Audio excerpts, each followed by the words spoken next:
ओम नमो भगवती वासुदेवाय। हरे कृष्णा। हर हर महादेव। नमस्कार भक्तों, आप सबका हरिहर भक्ति चैनल में हार्दिक स्वागत है।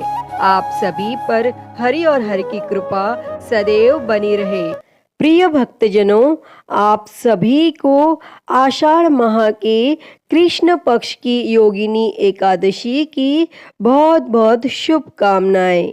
श्री हरि भगवान विष्णु की कृपा आप और आपके समस्त परिवार पर सदैव बनी रहे। प्रिय भक्तजनों, सनातन धर्म में आस्था रखने वाले साधकों के लिए प्रत्येक माह में आने वाली कृष्ण और शुक्ल पक्ष की एकादशी तिथि का महत्व अधिक है। पौराणिक ग्रंथों में भी प्रत्येक एकादशी का अपना अलग महत्व बताया गया है। इन्हीं विशेषताओं के कारण इनके नाम भी भिन्न भिन्न रखे गए हैं। वर्ष भर में कुल मिलाकर 24 एकादशियां होती हैं। मलमास की एकादशियों को मिलाकर इनकी संख्या 26 हो जाती है। इन्हीं एकादशियों में एक एकादशी का व्रत ऐसा भी है जिसके करने से समस्त पाप तो नष्ट होते ही हैं, साथ ही इस लोक में भोग और परलोक में मुक्ति भी इस एकादशी का व्रत रखने से मिलता है। व्यक्ति को किसी के द्वारा क्रोध अवस्था में दिए गए श्राप से भी मुक्ति मिलती है। और यह एकादशी है आषाढ़ मास के कृष्ण पक्ष की एकादशी, जिसे योगिनी एकादशी कहा जाता है। इस एकादशी का वर्णन श्री ब्रह्म वैवर्त पुराण में किया गया है। 88,000 ब्राह्मणों का भोजन कराने से जो फल प्राप्त होता है, वही फल इस योगिनी एकादशी के व्रत को करने से प्राप्त होता है। बड़े बड़े पापों का नाश करने वाली और बड़ा पुण्य प्रदान करने वाली यह योगिनी एकादशी है। तो प्रिय भक्तजनों, आज हम इस वीडियो में श्री ब्रह्म वैवर्त पुराण में वर्णित इसी योगिनी एकादशी की व्रत कथा को सुनेंगे। तो आइए सुनते हैं। उससे पहले आप सभी प्रेम से बोलिए श्री हरिनारायण भगवान की जय, माता लक्ष्मी की जय, एकादशी माता की जय, सर्व देवी देवताओं की जय। महाभारत काल की बात है। एक समय धर्मराज युधिष्ठिर ने भगवान श्री कृष्ण से कहा कि हे त्रिलोकी नाथ, मैंने ज्येष्ठ माह के शुक्ल पक्ष की निर्जला एकादशी की कथा सुनी, जिसे सुनकर मुझे बहुत अच्छा लगा। अब आप कृपा करके मुझे आषाढ़ माह के कृष्ण पक्ष की एकादशी का नाम तथा महात्म्य क्या है सब वर्णन कीजिए। तब भगवान श्री कृष्ण बोले, हे राजन, आषाढ़ माह के कृष्ण पक्ष की एकादशी का नाम योगिनी एकादशी है। इस एकादशी का व्रत करने से समस्त पाप नष्ट हो जाते हैं तथा यह एकादशी व्रत इस लोक में भोग तथा परलोक में मुक्ति प्रदान करने वाला है। हे राजराजेश्वर, यह एकादशी तीनों लोकों में प्रसिद्ध है।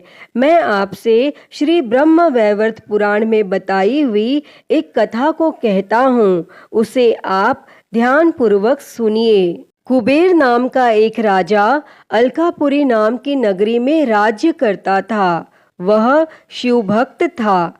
उनका हेममाली नामक एक यक्ष सेवक था जो पूजा के लिए फूल लाया करता था। हेममाली की विशालाक्षी नाम की अति सुंदर स्त्री थी। एक दिन वह मानसरोवर से पुष्प लेकर आया, किंतु कामासक्त होने के कारण पुष्पों को रखकर अपनी स्त्री के साथ रमण करने लगा और इस भोग विलास में दोपहर हो गई। और तब हेममाली की राह देखते देखते जब राजा कुबेर को दोपहर हो गई तो उसने क्रोध पूर्वक अपने सेवकों को आज्ञा दी कि तुम लोग जाकर पता लगाओ कि हेममाली अभी तक पुष्प लेकर क्यों नहीं आया। और जब सेवकों ने उसका पता लगा लिया तो राजा के पास जाकर बताया, हे राजन, वह हेममाली अपनी स्त्री के साथ रमण कर रहा है। और इस बात को सुन राजा कुबेर ने हेममाली को बुलाने की आज्ञा दी और डर से कांपता हुआ हेममाली राजा के सामने उपस्थित हुआ और उसे देखकर कुबेर को अत्यंत क्रोध आया और उसके होंठ फड़फड़ाने लगे। तब राजा ने कहा, अरे अधम, तूने मेरे परम पूजनीय देवों के भी देव भगवान शिव जी का अपमान किया है। मैं तुझे श्राप देता हूँ कि तू स्त्री के वियोग में तड़पे और मृत्यु लोक में जाकर कोढ़ी का जीवन व्यतीत करे। तब कुबेर के श्राप से वह तत्क्षण स्वर्ग से पृथ्वी पर आ गिरा और कोढ़ी हो गया और उसकी स्त्री भी उससे बिछड़ गई। मृत्यु लोक में आकर उसने अनेक भयंकर कष्ट भोगे, किंतु शिव की कृपा से उसकी बुद्धि मलिन न हुई और उसे पूर्व जन्म की भी सुध रही। तब अनेक कष्टों को भोगता हुआ तथा अपने पूर्व जन्म के कुकर्मों को याद करता हुआ वह हिमालय पर्वत की तरफ चल पड़ा और चलते चलते वह मार्कंडेय ऋषि के आश्रम में जा पहुंचा। वह ऋषि अत्यंत वृद्ध तपस्वी थे। वह दूसरे ब्रह्मा के समान प्रतीत हो रहे थे और उनका वह आश्रम ब्रह्मा की सभा के समान शोभा दे रहा था। ऋषि को देखकर हेममाली वहां गया और उन्हें प्रणाम करके उनके चरणों में गिर पड़ा। तब हेममाली को देखकर मार्कंडेय ऋषि ने कहा, तूने कौन से निकृष्ट कर्म किए हैं जिससे तू कोढ़ी हुआ और भयानक कष्ट भोग रहा है।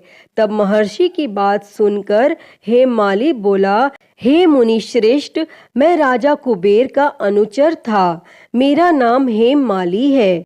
मैं प्रतिदिन मानसरोवर से फूल लाकर शिव पूजा के समय कुबेर को दिया करता था और एक दिन पत्नी सहवास के सुख में फंस जाने के कारण मुझे समय का ज्ञान ही नहीं रहा और दोपहर तक पुष्प न पहुंचा सका।